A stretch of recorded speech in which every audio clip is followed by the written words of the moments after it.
Welcome to the Champ and the Chump Fantasy Football Podcast. I'm your host, Corey Idle, Aka the Chump, and joining me, as always, the man, the myth, the legend. Call him anything, just don't call him on FaceTime. It is Lou Willard himself, the champion, back.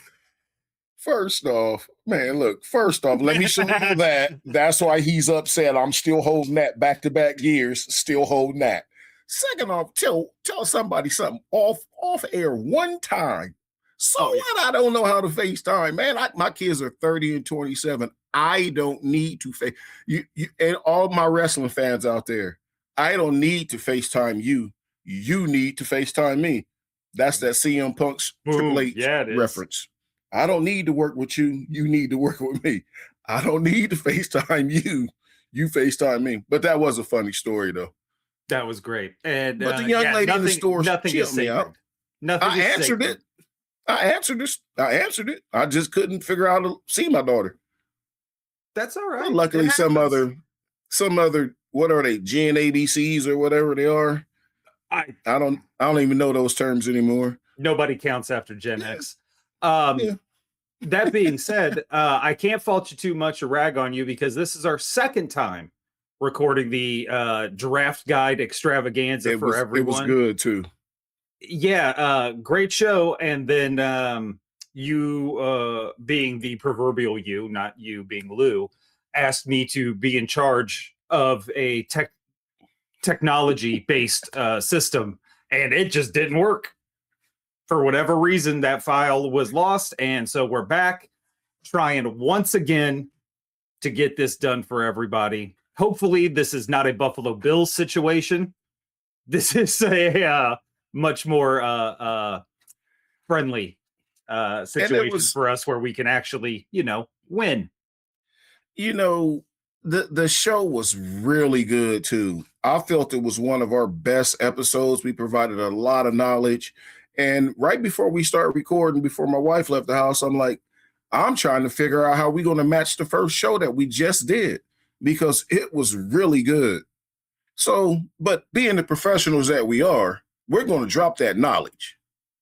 Oh, damn, that first show was good. That first show was good. And let's with that great build up, let's disappoint everybody right now. This is in fact jump into it. Year 2026 strategy guide, if you will, for all formats we can think of.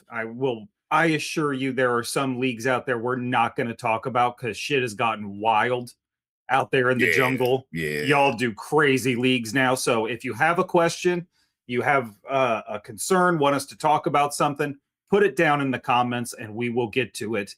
Even if it's just passing in another show, we will definitely answer any questions you guys have. Lou, are you ready? I'm ready as I'm going to get. Let's start with as boring as it can possibly get. Standard non-PPR. This will take us all of about 10 seconds. I don't know, draft running backs? I have friends, so I don't play this. You draft running backs and quarterbacks who run.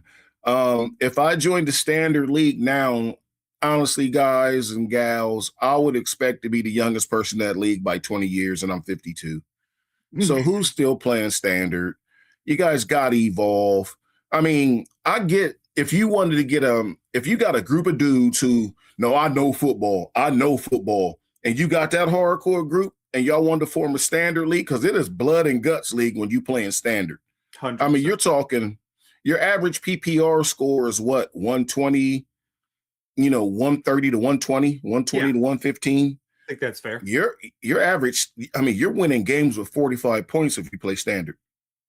So, I mean, you are set back in the ice age. So what are we even doing? You got Jackson Smith and Jigma just signed for $42 million a year as a receiver. He's useless to you in the standard football league. Yep. Useless, absolutely, because he's not scoring that many touchdowns. So he's useless. No. You're 100% correct. Look, just getting down to it really early rounds, it's all running backs. And I'm not talking about split carry guys. I'm talking about your workhorses. I think Kenneth Walker in standard will probably be pretty good. He's going to jump up probably the most. He'll be good now. He'll be good now. But let's take this back to what you just saw. You saw where Tyler Algier was still on the Falcons. Walker was still on the Seahawks. Yep. Give me now Algier's playing behind the best running back in the game, Bijan Robinson. 100%. If we're talking standard, I'm still taking Bijan first. We're not stupid. Oh, hell let's not do anything stupid now, y'all. No. But I wasn't saying it's like a number No. one. I'm saying a guy that's going to get slept on maybe because he's a little further down in most people's charts. Yeah. Like I'm talking to the universal you when I say that. Let's not do anything stupid. We still taking Bijan. Well, but you could be talking to me because I do stupid shit. Whereas you may have had Algier ranked outside of your top 40. Mm-hmm. No, he's probably in your top 20 now because all he does is score touchdowns for the Falcons. Yeah, now he's going to Arizona, which will help. Same thing with a guy named Zach Charbonnet. He didn't play between the 20s really for the Seahawks, but inside the 20, he's coming in. So he wouldn't have been on your board very high. Now he has to come in, and you're going to rank him higher than some teams starting running backs, and he's the backup because remember, it's standard. Touchdowns, baby. He scored 2 a game. That's 12. Yep. The other starter for the Jets, which would be Breece Hall, Jets don't score. Breece Hall gets 70 yards. He's outscored 12-7. Charbonnet got 5 yards and 2 touchdowns and outscored him. So standard's just it's a Neanderthal game. It's old. It's outdated. It can be very competitive. It's just not very fun if you like to see points on the board. Well, it's like being a Steelers fan. It's just not fun if you want to see points on the board. Exactly, because you're drafting Jim Thorpe and Otto Graham. Yeah, well, quarterback as old as Otto Graham. So what? I ain't saying nothing.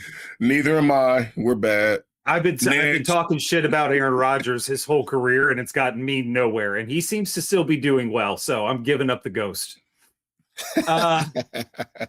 Let's move on to PPR, Lou. This was my favorite conversation we've had. Yeah. Mainly, not only because we both love and play PPR. When we talk on this show about players and rankings, it's all based on PPR, 12-team leagues. But in this, one, you're mirroring the league in PPR. Yeah. Quarterbacks are still valuable, which we're going to get to because that's a conversation I desperately want to have with you. Mm-hmm. But here, it's all about pass catchers. And again, a guy like Bijan Robinson is still your number one pick because he's catching passes out of that backfield. He's not Derrick Henry. Yeah, I mean, we can label it like that, but another way to look at it, and it helps people out because when you tell them pass catchers, a lot of our listeners will automatically exclude running backs. I like to put it like this. It's all about people who touch the ball. Mm-hmm. If you're touching the ball in a PPR league, one way or another, if you are a guy that's touching the ball constantly, you are very valuable, which means even if you're a running back who gets 25 carries that game, your numbers are going to look like a PPR player's numbers because just attrition, it just is going to add up. So they don't know that you had no catches but 25 carries because that 25 carries should push you over 100 yards. And a lot of leagues will put that 2-point bonus out, and you probably got a touchdown mixed in there, so you wind up with 18 points somewhere in there. But so I like to say people who touch the ball, your Pukas, your Smith and Jigma just signed for $42 million. Young man, yes, sir. Congratulations. That's the real deal. I like that. I'm happy for that young man because he is a good guy. But Chase, Puka, all these guys just target monsters. St. Brown, man, look, they off the board the first round. And we'll get more into it, but you got to know your league as we're talking about these drafts. You got to know where you can take them. You got to know when to wait. You know, and we had a great conversation about this. Well, really, last time that no one will ever hear. But it's a good. We had a good platform with this one. We're going to try and mirror that conversation because this is where most guys do draft in PPR formats. So we're going to keep this one going for sure. Because I do agree with you. Like your pass catching running backs are valuable, more valuable to me than almost anybody else on the field. But they're more valuable than Derrick Henry. 100%. But that doesn't mean I want to take Kenneth Gainwell in the first round. I want to take Rachaad White in the first round. Yeah, no. Like these guys, especially Kenny Gainwell in Tampa Bay, could feast this year in a PPR league. That being said, if I'm in the, unless I have one of those top picks where I'm looking at Bijan, Jahmyr Gibbs, Christian McCaffrey, maybe, I'm not even thinking about a running back for like what, maybe 4 rounds in all honesty, because Gainwell and Rachaad White will still be there. And whatever they don't get rushing, they make up for in the pass catching. You don't start taking running backs to the 4th round, that will definitely be here again next year.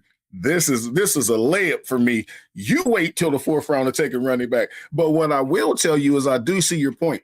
And this is where we touched on, you got to know your league. You got to know the tendencies of the people, how they draft in your league, because you might be able to wait till the 4th round. Because if the majority of the people, just even the majority, think like you're thinking and going to wait on a running back, you can wait. Depending on your draft position, where you at, who's in front, who's on the turn. Because a lot of people lose sight. They think, oh, I draft 8th. I draft 8th. No, you draft 8th and like, what is that? 15th, 14th, something like that. Don't forget the 14th pick. You don't draft 8, it go to 12 and go back to 1 and come back to you again. No, it turns around and comes right back. So a lot of people forget to look at what's behind them coming back. And that's where you start to pluck your running backs in the PPR game.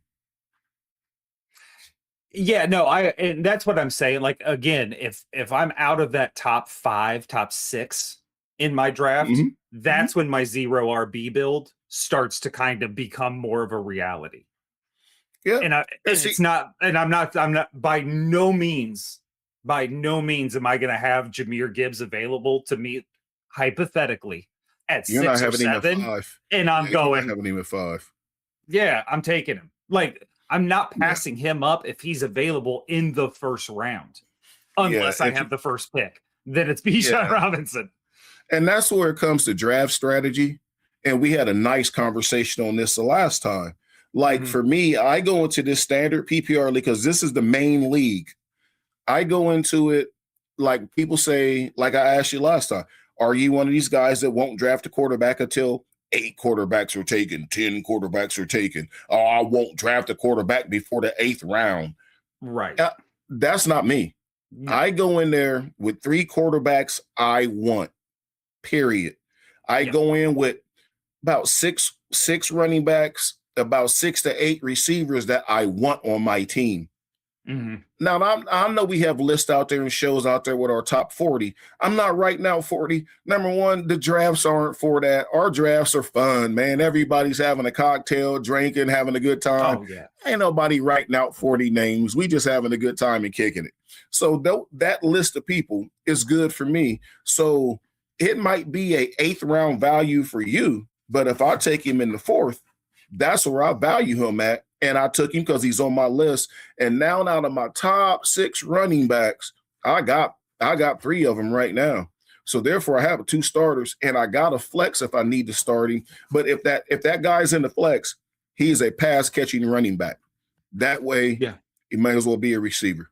100%. Yeah, when you value stuff like that, look at your draft strategy. And full disclosure, when I brought up, if I've taken 4 rounds before I take a running back, I was using your own logic against you because I was figuring in, okay, let's say I have the 8th pick. I go receiver. I don't CD Lamb maybe is available. Yeah. So I go CD Lamb. Very possible. I come back, I take Trey McBride. I come back and take Josh Allen.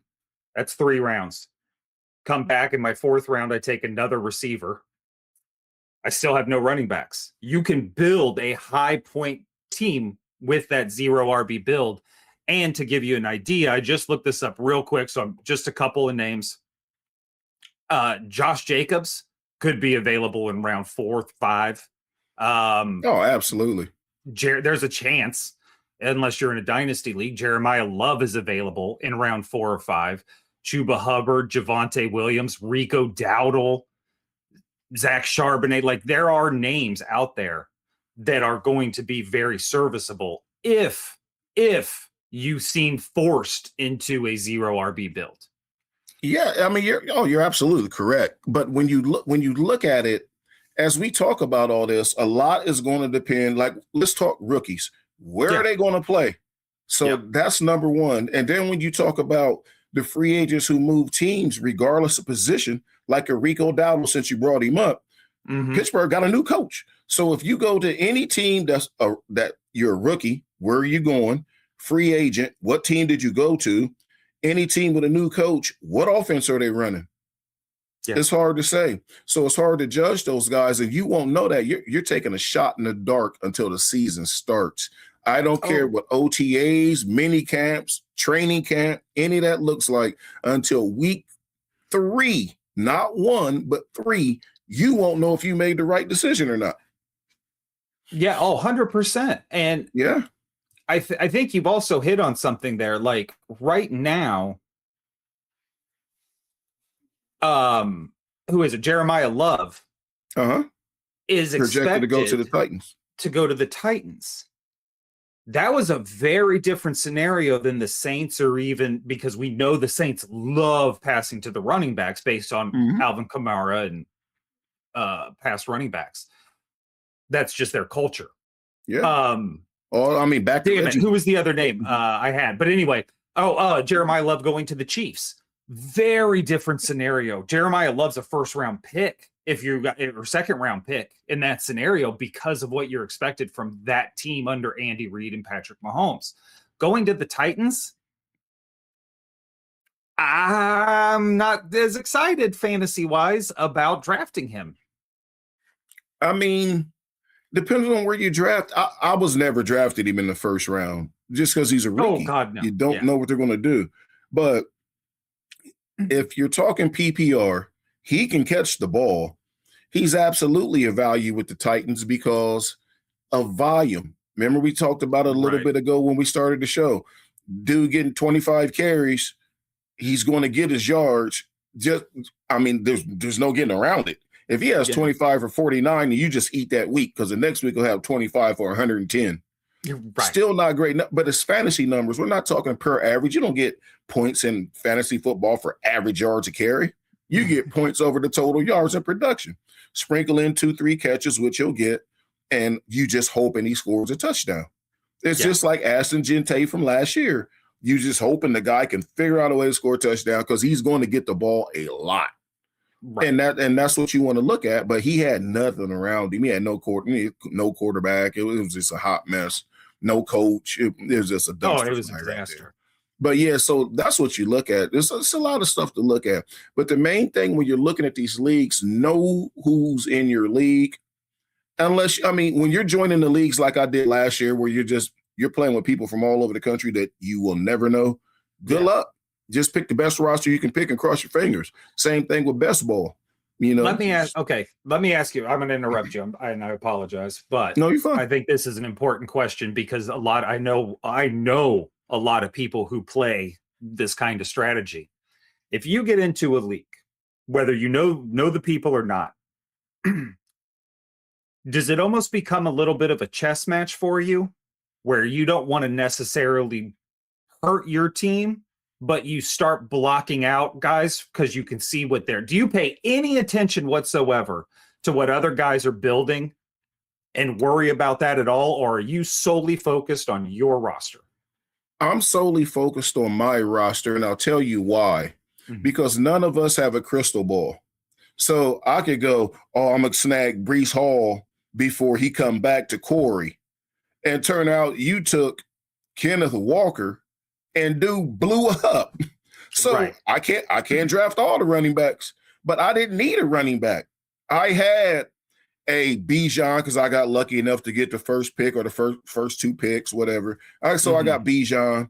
On the way back, a couple rounds, maybe I got James Cook. I didn't need to take Breece Hall in. I could have took a receiver. Yeah. No, I'm messing with Corey's roster, which I took a guy, you just took another one. So if my guy scores, say, 200 fantasy points on the year, the guy you took score 190, was that worth my pick? Right. No. So No. play your team. Now, what you do want to do is say, okay, I know I need a quarterback and it's on the turn. Which four guys in front of me before I pick again, do they need quarterbacks? Yes, every one of them does. Well, guess what? I'm taking my quarterback now Yeah. because the odds of him being there when he get back, he may or may not. You know, if you take him, you got him. Other than that, you rolling the dice. And the last thing you want to do is it's like not handling your business in the NFL season and waiting on the Lions to beat the Chiefs so you can make the playoffs if you're the Chargers. Don't do that to yourself. Yeah, don't do that to yourself. Dig it. And this is the last part we're going to cover with PPR. Again, this is an important conversation. Lou and I have talked about this multiple times before. The prevailing theory, especially in PPR, I'm not talking super flex where you got the two quarterbacks and that's a necessity to draft early. Or even Dynasty where it's rookies and blah, blah, blah. We'll get to all of that. Focus strictly on PPR.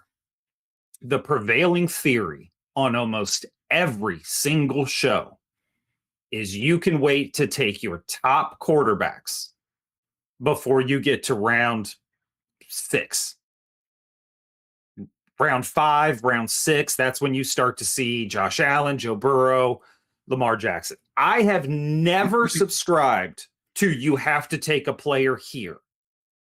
You take Oh God, no. I like to look at availability. I like to look how my team's being built and adjust. Like the first 2 or 3 rounds, I have a plan. And then kind of like, who was it, Mike Tyson? Everybody got a plan until they get hit in the face. Yeah, till you punch him. Till a couple of my players I had a plan for get taken. Nah, I don't know. You got to learn to improvise, overcome, and adapt. So, Lou, what if, even if you have one, what is your rule when drafting a quarterback? My rule is I'm taking the best player. I go into these drafts. I have 3 quarterbacks, six running backs, 8 receivers, 6 to 8 receivers. I know I'm getting this on this, but I want you to dig in. I'm getting as many of those players as possible because I also said earlier, you want guys who touch the ball, right? Mm-hmm. Remember when you said pass catching running backs? I'm like, no, you said pass catchers. I said that people are going to think you're eliminating running backs. No, you want people to touch the ball. Who touches the ball every offensive play of a game? It's the quarterback. It's the quarterback. If they run 70 plays, I guarantee you he's touching it on 68 of them because some teams run trick plays every now and then. So he's touching the ball 99% of the time. So if I got Josh Allen sitting there and I'm picking 8th or 9th in this 12-team league, Chase and Jigma, Puka, Bijan, Gibbs, they coming off, Jefferson, Bow. I'm like, well, damn. Let me get the best quarterback available because I know this fool will put me up 30, 35, if not more, every game. Every game. Yeah. So I'm starting with 35. You're starting with, you hope your quarterback throws St. Brown the ball that week. Right. You hope St. Brown is in the game plan that week because you didn't get Gibbs. 2 of y'all ain't going to be happy. 1 of y'all 2 ain't going to be happy. Gibbs or the Brown owner.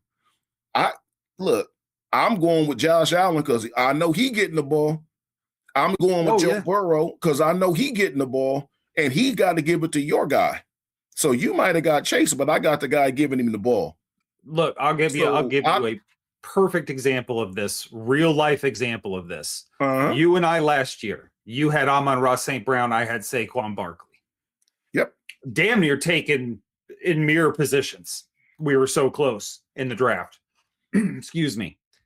Both of them started to slide a little bit. Not bad. Still performing as they should, but sliding a little bit. Lou and I decided an even swap. Mix it up a little bit, have some fun. Tanked my team. Not because Saquon took off, but Amon-Ra fell off. You could not have sold 99% of this fantasy football playing people out there that Amon-Ra St. Brown was going to fall off at the end of the season. For no reason. Like, I know he had an injury, but for no other reason than they started. Jamison Williams developed. Jahmyr Gibbs started playing well. They had to protect Jared Goff a little more because pass protection was breaking down. There were so many variables that go into that. And to lose point, your quarterback is this focal. That is the one thing that never changes. If any team can help anything, they will never change that quarterback who started the season. And he doesn't come off the field. Nope. So as I'm looking at this, I'm like, okay, I'm already behind. I'm not getting the number. I'm not getting the, if I'm drafting at the end of the, I'm not getting the top 4 receivers. I'm not getting the top 4 running backs. Hey, I'm sitting here at 9, then damn it, I might as well get the best quarterback. If that's the route you want to go, because now the league is so deep with talent, you don't have to do that. And at 9, you spin right back around and draft at 13, somewhere in there. Yeah. You might be able to get Josh Allen then because the people behind you haven't picked yet either. Exactly. And they might not have the same philosophy as I have. But like to a point that you made prior, is my philosophy can bury you, because we talked about this on the show that no one will ever see. So to catch you guys up, Corey asked me, do I have a strategy? Yes, I do. I write those names down. Corey's strategy is he will take the best available player. His draft never gets thrown in chaos because you're just waiting on the best available player. I got 3 quarterbacks. What if they're gone? Oh, shit. Now what? I didn't write down 4. I wrote 3. Now I'm looking at my little cheat sheet. And if the draft is online, you have 2 minutes. Yep. Who else is gone? Who's left? And that's how you miss a Jaden Daniels, a Caleb Williams, because they're not going to be one of the first 3 off the board. Right. Then I'm rushing and going, give me him. And like, man, I should have took him, but I wasn't prepared for that. That's where your strategy is head and shoulders above my strategy. Do you think it eliminates chaos? Do you think though, in that, because chaos can be fun, it's a draft. It's supposed to be a little chaotic, right? Do you think in that? So, trying to think of how I want to phrase this question. Mm-hmm. You've missed your 3 quarterbacks, and just for argument's sake, I'm naming 3. I'm not ranking anybody, but let's say you miss out on Allen, Lamar Jackson, Joe Burrow. Yeah. Cool. You miss out on those 3. Now you got to pivot. Now are you waiting a little bit? Now are you going to see how the tea leaves blow, or are you just like, shit, I missed out on my 3. And if you're missing out on your 3, willing to take a quarterback that early, there's an early run on quarterbacks. Oh, absolutely. So that means you got, like, are you going to get into it? Because I think that's another place where a lot of people fuck up their draft is, oh no, there's a run. I got to go now. And you don't necessarily. You don't. And I'll tell you why. Because in this scenario, if I'm drafting 9th, and I'll keep it at 9, because that's where I've been saying, 3 quarterbacks win already, and this is standard PPR 12 team. This is what we're talking about. Yep. That means there's only 6 picks in front of me that didn't take quarterback, or somewhere in there 5. Yeah, 5 because I'm 9th. Man, look, Gibbs, Bijan, Chase, Jefferson, and Jigma. Oh, I get Puka. Mm-hmm. Okay, give me Puka. I'm cool, because then when we come back around, I guarantee you I get that 4th quarterback, because now I have time to think about it. Because I've just seen that 3rd quarterback. They took my 3rd one, the pick before me. Now I got to go to the best running back I have left or the best receiver. That's who I'm taking. Then I look back and I'm like, okay, cool. They still didn't take this guy. I could poach another or another running back or receiver. And in that same position, now I got the top running back I can get, the top receiver I could get, come back around. Remember, 3 people already got quarterbacks. They all ain't taking them again. And everybody don't have. So my quarterback will still be there in that 3rd round. So, but when you under fire and you got 2 minutes on the clock, it's so even though I only write down 3, make sure you got your list near you. Like we just gave you guys a list of 40. There's no reason for you not to have that list near you where you can see it. No matter where your draft at, take some stuff with you. Be prepared for your draft. And even if you're in person, don't be the guy that's taking 15 minutes to make a pick, guys. That's a whole different show, but don't be that guy. Oh, yeah. Get We're your pick definitely ready and going to make your have pick. some draft do's and don'ts. And a Yeah. lot of that comes to learn how to manage your alcohol Yeah. or your Yeah. drugs. I'm not going to limit it to just alcohol. It's America. We can do whatever we want here. But Just learn be how to ready to manage make it. a Be a pick. professional. Damn it. You're in a draft and you're on other people's time. But we will get into that totally at another date. I have so many more conversations I want to have about PPR. Again, we'll get into that later. We have other leagues we got to conquer. As far as Dynasty is concerned, again, I say again because we've talked about this on a show that doesn't exist. There is a general target or a general theory with Dynasty. You are either winning now or you're building. Yeah. And if you're building, you're gaining draft capital. Lou, this seems to me like one of the drafts, and I know we're getting close. So I don't know how much time you got left. But this is one of the drafts where if you sold off assets over the past couple years to get draft picks for this year, you are in win mode now because this draft class is loaded with skill positions. As long as you got a quarterback on your roster that can put up points, then you're relying on the rookies. I mean, Yeah. so you may still not win this year, but you're in win mode now because if you got a lot of people are going to have 2 first-round picks, and they're in 12-team leagues. So you're going to have somebody that gets to draft a Carnell Tate or even a Mendoza if you need the quarterback. But you can get a Carnell Tate, a Jeremiah Love, a Mekhi Lemon, Denzel, what's his name? Denzel Boston from Washington. Yeah, that thing. I'm getting them mixed up. But I don't know. Those guys you got 2 picks in the first. You're good. You just can't miss. Don't miss on the guy. Don't take Jamarcus Russell. Don't be that guy. But Dynasty's something I've never played because they're already trading picks in 2028, 2027. Yeah. I might not be here in 2028. I ain't got time to trade picks from 2028, man. I'm trying to play now. So that's just too much managing for me. But it's the leagues where guys really want to feel like they're managing a team, which I get. That's a lot of fun for a lot of people. But you still got to watch giving up your draft capital. You can't have too much because all you got to do is trade some of it. But you can have way too little. You can have too few picks. You have too few picks, you are screwed, especially if somebody gets hurt. So make sure that you keep a balance in there. And if you're going to err on the side of caution, have too many picks. Come draft time, trade some of them, get you some more picks, and take people that you want. Yeah, first off, I totally agree with that. Second, I love Dynasty because Dynasty seems to give, like we talked about, do you pay attention to what other teams are doing in the draft? Dynasty gives you that opportunity to play around a little bit with that chess match or be a little more tactical. If you're Kyler Murray, I'll put it in sense you can understand. And Lou, I know this is just for Kyler Murray. It's like playing Warzone in Call of Duty versus playing Team Deathmatch. There's a big difference. And Dynasty's a little more Warzone. So Kyler, now you're on board. But yeah, Dynasty, you're bidding on players you don't want with your budget in order to drive the cost of those guys up. Because again, to Lou's point, knowing your league, it's going to be a theme across every format we talk about.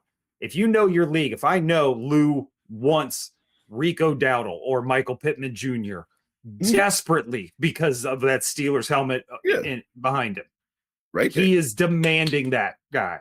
I'm going to drive the price up to bankrupt Lou in the other in future rounds.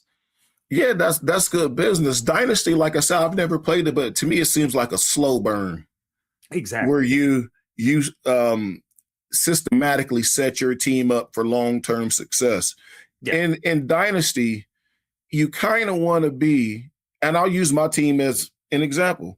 People hate it, but you kind of want to be the Steelers, where every year you're in the playoffs. Now, lately, you've been getting your ass blown out the first round, but you still giving yourself a shot.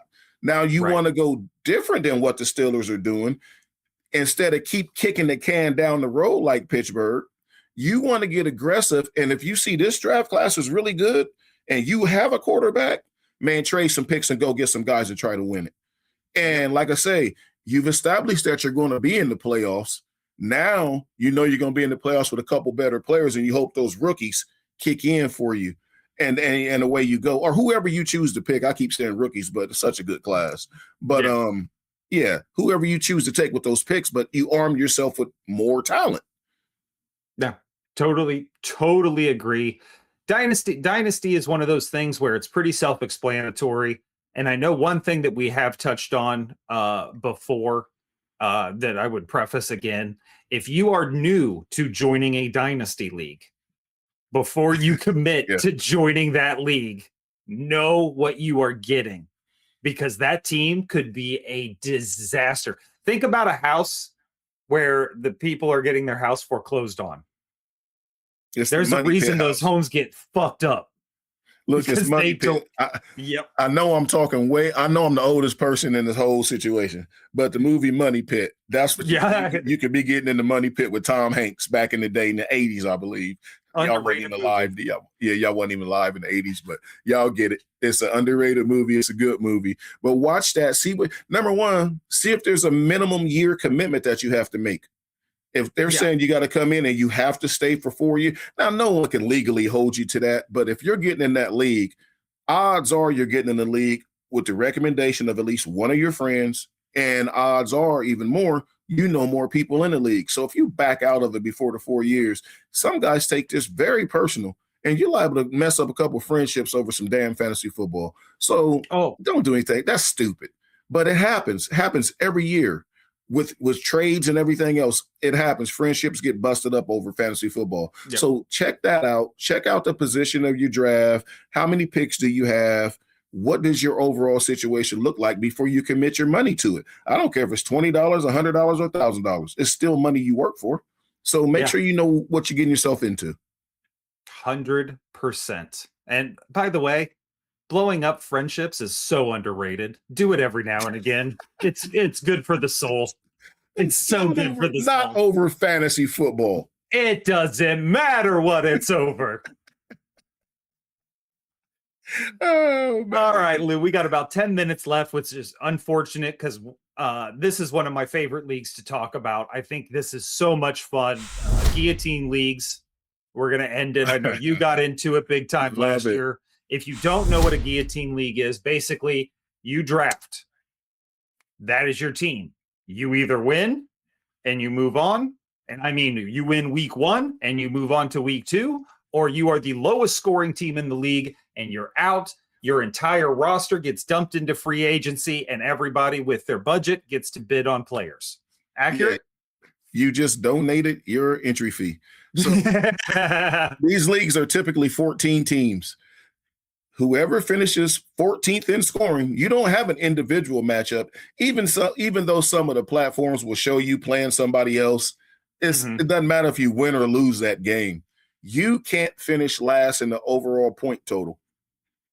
Per week, that point total resets weekly. It's not an accumulative thing. It doesn't add up throughout the year. This isn't some of the different best ball leagues that you play in. This is Guillotine.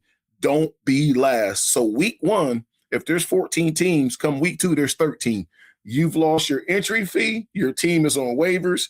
Everybody starts with $1,000 fab money, or some leagues set it up as a ridiculous $100 fab money. But whatever that fab money is, you get to bid on this team's players who just got knocked out. So the goal to this is you want to be middle of the road. You want to be Switzerland. You just always want to finish 14 teams. Man, let me keep finishing. Oh, you love to be number 1 every week, but just be in the top 6, top 7. You can stack your fab money, because even though Josh Allen's on the waiver this week, well, everybody going to be bidding super high for him, but you may have Kyler Murray, who just happened to be playing well right now.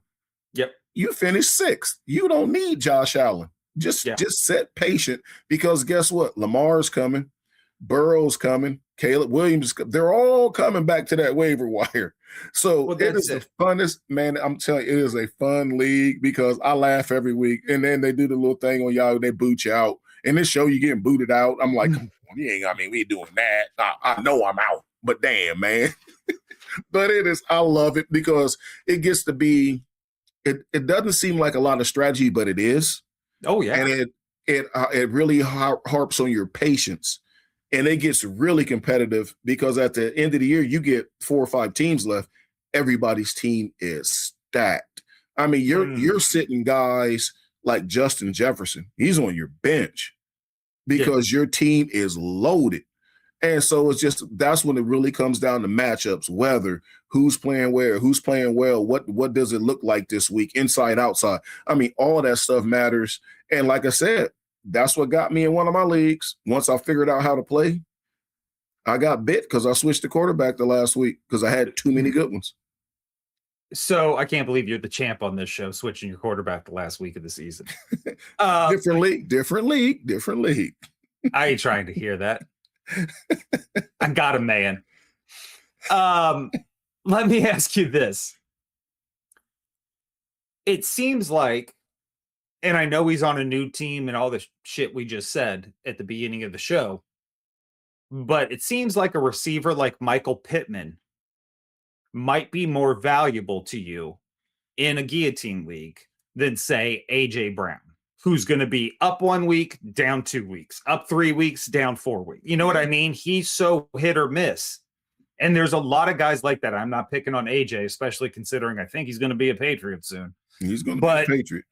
But it seems like that consistency is what I want more than necessarily a home run hitter. Week 1, we're going to be highest scoring. Nah, I'm good with 5 catches, 70 yards, and a tutty, because across the board, that means I'm middle of the road. I'm moving on next week. And I'll buy those other guys that can help as you go. And the key thing too is, guys, in no matter what league you're in, look at the rules, look at the point scoring system. Because the Guillotine League, what I saw through the leagues I played in last year, I'm like, man, if I get to 110, I'm winning. That's it. And they're all PPR. The points are just different. So, and then it's like, man, I know I'm finishing first if I get a 110. Man, if I can just get to 70, I should be good. I should be good this week. Because again, you're not finishing last. Don't finish last. Right. And that's what you want. So you want consistent players. You want your splash players. You want Bijan to break off that 90-yard run. But, man, if you can get a Pittman to be consistent and get you 12 to 16 a week, you know you can count on those points. Because Bijan, when they had the old coach, would get you 30 and get you 3, if you can believe that. Because they wouldn't give him the ball for whatever reason. That's the reason they're all looking for jobs now, because you wouldn't give him the ball. But you want to get the most consistent roster that you can get, and then strategically add pieces to it. Because keep in mind, you just don't get to add. You got to drop somebody too. So who do you want to drop? So you're adding players. And then are you really going to add A.J. Brown coming the end of the year when Michael Pittman been giving you all these points all year consistently? You're going to hope he does it for the next 2 weeks? Or are you just going to go, I'm dancing with the date I bought? That's it. My advice is trust me, take it from a guy who lost that championship game for switching the quarterback. Dance with the date you bought. I should have never benched Hurts, and I benched him one time and lost. Just like in real life, the grass is not greener. The problem is you, not your partner. Eat that in. I feel you there. Yep. But yeah, so I love Guillotine Leagues, and there's a million to get in. We will have them here. We want you guys to join. I mean, it's going to be a blast. I got to replace some of this stuff back here because I'm going to need more space for those. Got to keep stacking those up. We are going to have, I guarantee you this, we are going to have leagues with everything we've discussed except for standard. I'm not doing that. My dad doesn't play fantasy football, and he doesn't know how to work a computer. So I don't want to set his lineup either. That being said, though, we are going to have all of these. I have one more question for you, though, Lou. God, I don't know why I stuttered your name. That's crazy. Don't worry about it. Thank you. With regard to Fab and Guillotine Leagues. So you're at the end of week 1. You've survived. You got some names out there. It's only week 2. You got guys you like. You got guys you want. Are you going to throw away all your money trying to get these guys in week 2? or are you going to hold back? Ooh. What's a better strategy here as far as that money is concerned? For me, it depends on where I finished after week 1. If I finished 13th, man, look, I ain't got nothing to lose. My team ain't that good, or at least we didn't start that fast. So I got to at least try to get the highest scoring player off the team that got eliminated. Because just because they got eliminated don't mean everybody laid an egg. And if everybody laid an egg, there's still good players on that team. So I would be more aggressive if I finished 11 through 14. Well, 11 through 13, because 14 is out. And then if I'm finishing in the top half, I'm not being very aggressive. I'm saving my money. I mean, you see a guy out there, and like you say, depending on your scoring system, oh, man, Kenneth Gainwell's out there. He just got knocked out. Let me throw, even in $1,000 budget, let me throw like $15, $16 on it. Because if nobody bid, he's yours. I mean, if that's the case, you can bid 1 or 2. But somebody's going to try to slide in there and go $5, $10. Somebody want to bid $75 for Kenneth Gainwell? Let them. You only got 1,000. Oh. And you just burnt basically 10% of your fab up for Kenneth Gainwell. Now I'll wait. Yeah.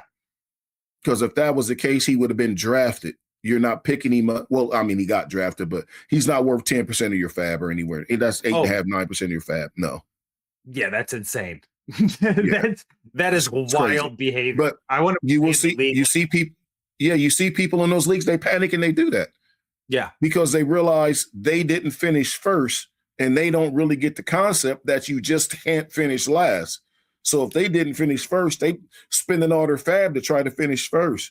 You can finish first in week 1 in Guillotine and get knocked out of the league in week 2. Yeah. So don't finish last.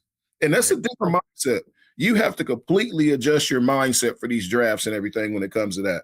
Which is one thing that really intrigued me last year about it. That's why I really loved it. It's a totally different spin than normal football. Yeah, so it seems like basically how you finish is, and correct me if I'm wrong in what you're saying, but it seems like how you finish depends on how much you're going to spend. The lower you finish, the more you spend. So basically 13, spend it. 12, save a little, but spend it. So on and so forth. To a point, but then you also get a feel about your team. Like, man, my team looked loaded. So then I'm looking at the matchups. Well, damn, they played the Patriots defense, the Texans defense, the Broncos defense, the Chargers. We really never stood a chance to score a lot of points, but we got out of week 1. Because guess what? This week, we got the Jets defense, the Saints defense. I don't know how good these defense, but you see what I'm saying. Tampa Bay. Yeah. We should score some points this week. So I'm going to ride it out. But you riding it out like this because you get no mulligans. Guillotine, it should be called the No Mulligan League.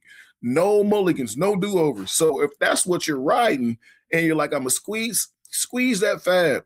Because people, the fab is play money. You get knocked out, no one's giving you $1,000. So it's like, don't lose the game with timeouts left. Right. You know what I'm saying? Spend that. And look, if you think you get knocked out, spend your fab. Spend it, because you can't carry it over to next year, and it's not real money. And they do not give it, but they don't give it to you. Fair enough. Got anything else for the fine folks at home before we get the hell out of here? Like always encourage you guys. Number one, thank you for sticking with us on another show. We hope we provided some good information for you. But if you could, please hit the like and subscribe button. It doesn't cost you anything to subscribe. It's free. It just helps us get into the right algorithms. And, that way you get alerted every time we put a show out. So, again, thank you. And we look forward to talking to you on the next show. There you go. And I will echo Lou's sentiments and say, comment down below what league you might want to play in with us. We want you guys in these leagues. We want to play with everyone out there. And we have a lot of leagues to build. So tell us in the comments. Volunteer yourself for service. We need you, soldier. And with that, get ready to level up your podcast playlist with the heavy hitters at Calibration Media Group. Dive into the hilarious and unfiltered world of Kiss the Reviews, where your favorite movies get the comedic roasting they deserve. Master your look with Fashion Beyond 50, the ultimate guide to style and confidence for women in their prime. For the fantasy fanatics, hey, the Champ and the Chump Fantasy Football Podcast delivers the winning strategies and relatable talk you need to dominate your league. And don't miss Backstage Buckeye, your all-access pass to the stories, personalities, and behind-the-scenes action of the Ohio State University Athletics. Find your next obsession at calibrationmediagroup.com. For Lou Willard, I'm Corey Idle. This is the Champ and the Chump. We will catch you on the flip side.